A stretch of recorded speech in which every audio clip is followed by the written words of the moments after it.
Baik, kami dari Universitas Nias Raya, Fakultas Hukum Prodi Ilmu Hukum akan memaparkan kerja kelompok kami dari mata kuliah Filsafat Hukum dengan judul makalah epistemologi.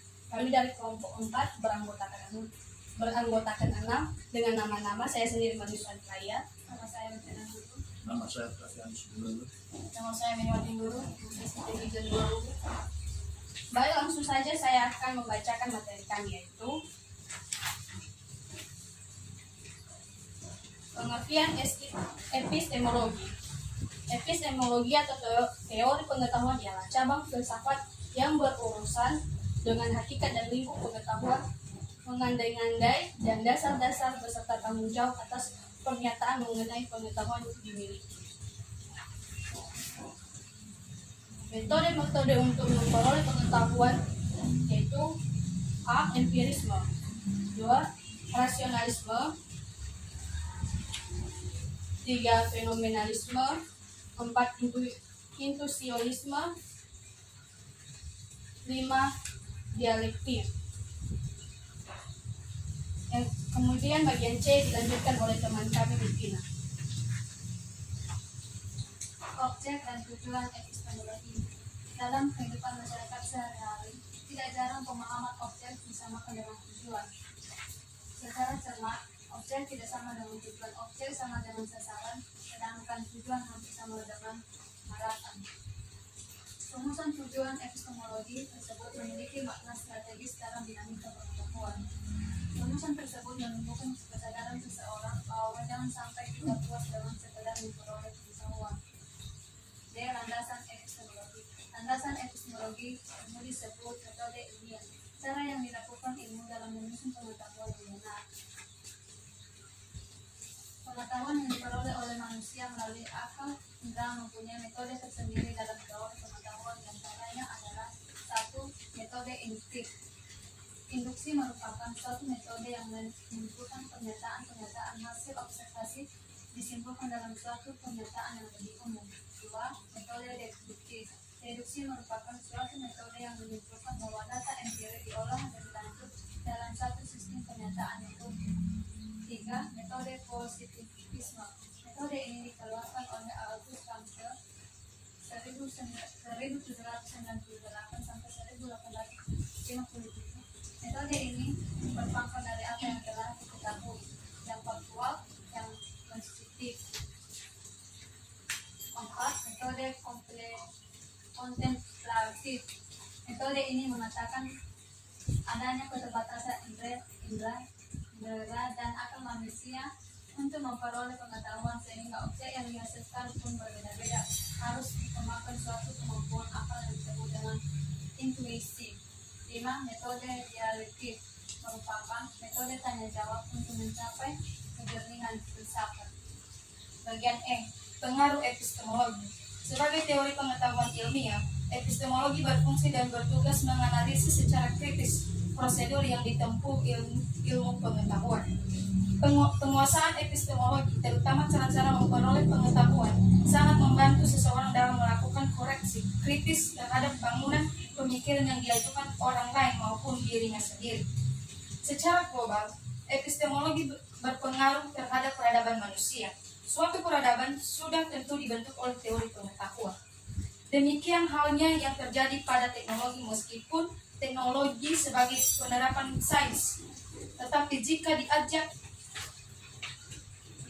lebih jauh, ternyata teknologi sebagai akibat dari pemanfaatan dan pengembangan epistemologi. Epistemologi. Perbedaan hakiki manusia dan hewan terletak pada konvensi akal pikiran. Rahasia kemanusiaan manusia adalah bahwa ia mesti menjadi wujud yang berakal dan mengaplikasikan kekuatan akal dalam semua segmen kehidupannya, serta seluruh kehendak dan iradahnya terwujud melalui pancaran petunjuk akal. Hal ini berarti bahwa jika akal dan rasionalitasnya dipisahkan dari kehidupannya, maka yang tertinggal hanyalah sifat kejiwaannya. Dengan demikian, segala dinamika hidupnya berasal dari kecenderungan jiwanya. Manusia ialah wujud yang berakal dan seluruh aktivitasnya dilepas oleh akal dan pengetahuan. Maka dari itu, suatu rangkaian persoalan yang prinsipil menjadi terkonstruksi dengan tujuan untuk mencari solusi atas segala permasalahan yang timbul berkaitan dengan pengetahuan dan akal manusia, di mana hal itu merupakan pembatas substansial antara dengan hewan. Kita bahas ya, bahwa Baik, kami akan langsung membahasnya saja. tugas kelompok kita membahas masalah epistemologi. Ya, tadi epistemologi mengatakan bahwa Langsung di bagian akhir untuk ada bagian kesimpulan. intinya adalah pengetahuan. Jadi tidak ada pengetahuan itu kalau tidak ada masalah. Jadi perlu kita kaji dulu bahwa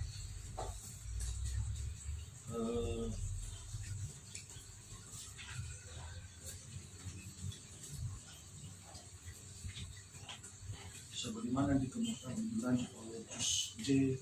Agustira agama bahwa apabila filsafat itu tempat itu berspekulasi, kita berspekulasi bersama dengan berandai-andai. Spekulasi maka filsafat merupakan tempat pijakan dari ilmu, termasuk berbagai cabang ilmu yang dapat dikatakan sebagai kegiatan dari ilmu. Sedangkan ilmu dasarnya merupakan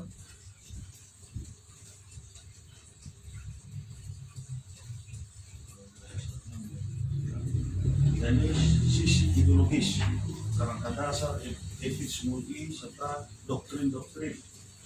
Metodologisnya itu menghilangkan kecemasan dan kecurigaan dari maka perlu diperhatikan landasan epistemologi sehingga ilmu pengetahuan dapat diperoleh secara benar. Misalnya landasan epistemologi dalam pengetahuan, bagaimana pengetahuan manusia selalu mengalami pergerakan. Jadi perlu kita kaji dulu bagaimana manusia mengalami pergerakan. Contohnya ini meja. Bagaimana meja itu bisa dipindahkan? Itu salah satu contoh.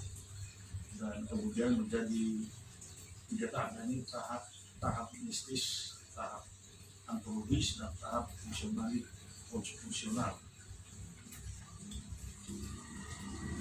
Dengan tahap mistis adalah sikap manusia dalam memahami gejala-gejala, memposisikan dirinya sebagai makhluk yang terkepung oleh kekuatan gaib, yaitu kekuasaan dewa-dewa, angin raya, atau kekuasaan kesuburan seperti terwujudkan dalam mitos-mitos. Pada tahap ini, tahap manusia memahami keseluruhan alam seperti dapat menghindarinya. Jadi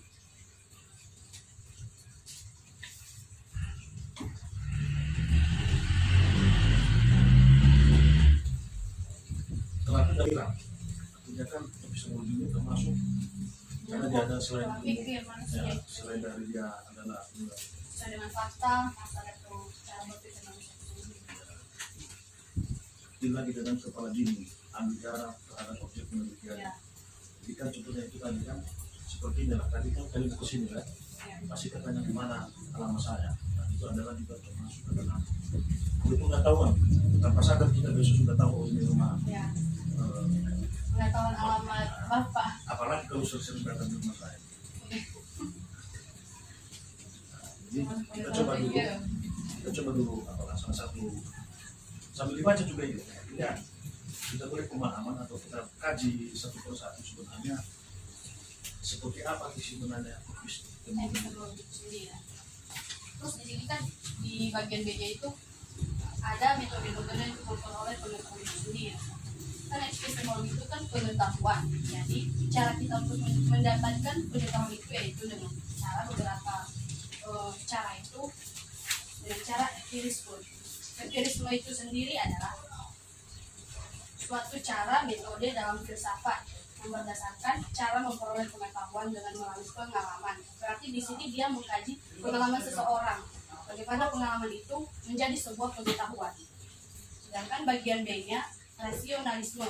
Rasionalisme ini yaitu berpendirian bahwa sumber pengetahuan terletak pada akal. Berarti dia mengkaji di sini yaitu cara pola pikir manusia dalam berpendapat. Bagaimana ia mengkaji sesuatu hal melalui pola pikirnya sendiri sehingga menghasilkan pengetahuan. Bagian C itu fenomenalisme. Fenomenalisme adalah teori yang menyatakan bahwa semua pengetahuan adalah teori menyatakan bahwa semua pengetahuan adalah fenomena dan semua yang ada itu adalah fenomenal. Berarti pengetahuan itu juga merupakan sebuah kejadian-kejadian yang terjadi di alam semesta ini. Bagian D yaitu intuisionalisme atau intuisi adalah suatu sarana untuk mengetahui secara langsung dan seketika. Berarti di sini dia menjelaskan analisa atau pengetahuan yang diperoleh dengan jalan pelukisan tidak akan dapat menggantikan hasil pengenalan secara langsung dari pengetahuan intuitif. Berarti dia di sini itu mengkaji secara mendetail, jadi harus sesuai dengan fakta, bukan mengada-ngada. Bagian E itu dialektis. Dialektis ini merupakan teori pengetahuan, merupakan bentuk pemikiran yang tidak tersusun dari satu pikiran, tapi pemikiran itu seperti dalam percakapan bertolak paling kurang 20. Berarti maksudnya dialektis itu contohnya perbincangan antara dua orang mengkaji sebuah pengetahuan itu sendiri. Seperti itu. Yang lain coba saya baca.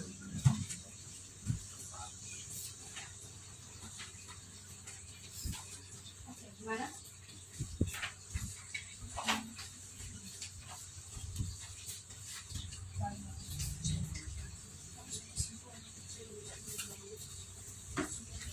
Sudah, cukup panjang saja. Kesimpulannya aja. Kesimpulannya itu ketemu kita. Bisa banget juga. Nggak perlu dulu pertama ini ada urgensi daripada Oh, sistem pembagian potensi itu sendiri. coba dilihat siapa dia terhadap kemarin. Kalau menurut saya ya, urgensi itu bagian apa tadi? Ya, Urgensinya ada tadi urgensi itu semua.